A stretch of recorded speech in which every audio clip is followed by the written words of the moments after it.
IPL জ্বরে কাঁপছে গোটা দেশ। আর আইপিএল এর মরশুম শুরু হওয়ার আগেই মহানগরীতে সক্রিয় হয়ে উঠেছে বেটিং চক্র। এবার আইপিএল এর বেটিং চক্র রুখতে কড়া নজরদারি চালাচ্ছে কলকাতা পুলিশ। পাশাপাশি সক্রিয় টিকিটের কালোবাজারি চক্র আর আইপিএল এর টিকিট কালোবাজারির অভিযোগে আরও এক ব্যক্তিকে গ্রেপ্তার করল পুলিশ। ধৃতের নাম শাহবাজ খান, বাড়ি 18 নম্বর মার্কুই স্ট্রিটে। শনিবার ভোররাতে তাকে গ্রেপ্তার করা হয়। ধৃতের কাছ থেকে আইপিএল এর 6টি টিকিট বাজেয়াপ্ত করেছে নিউ মার্কেট থানার পুলিশ সূত্রের খবর।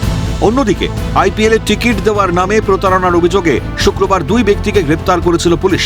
ধৃতদের নাম পীযূষ মাহেন্দ্র ও কামাল হোসেন। জানা যাচ্ছে আইপিএল এর টিকিট দেওয়ার নামে প্রতারণার অভিযোগ করে গিরিশ পার্ক থানায় লিখিত অভিযোগ দায়ের করেছিলেন ধীরাজ মালি নামে এক ব্যক্তি।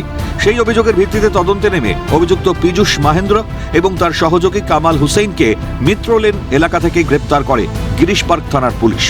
সেই সঙ্গে ধৃতদের কাছ থেকে আইপিএল এর মোট 17টি টিকিট, 2টি মোবাইল ফোন এবং নগদ 20,600 টাকা বাজেয়াপ্ত করা হয়। গোটা বিষয়টি খতিয়ে দেখছে গিরিশ পার্ক থানার পুলিশ। আইপিএল শুরুর আগেই শহরে যেভাবে টিকিটের কালোবাজারি শুরু হয়েছে তা নিয়ে উঠছে প্রশ্ন। পুলিশ প্রশাসনের নজরদারির অভাবেই কি কালোবাজারিরা আরও বেপরোয়া হয়ে উঠছে? প্রশ্ন ওয়াকিবহাল মহলের। ক্যামেরায় জনি মণ্ডলের সঙ্গে অভিরূপা সাহার রিপোর্ট, ক্যালকাটা নিউজ।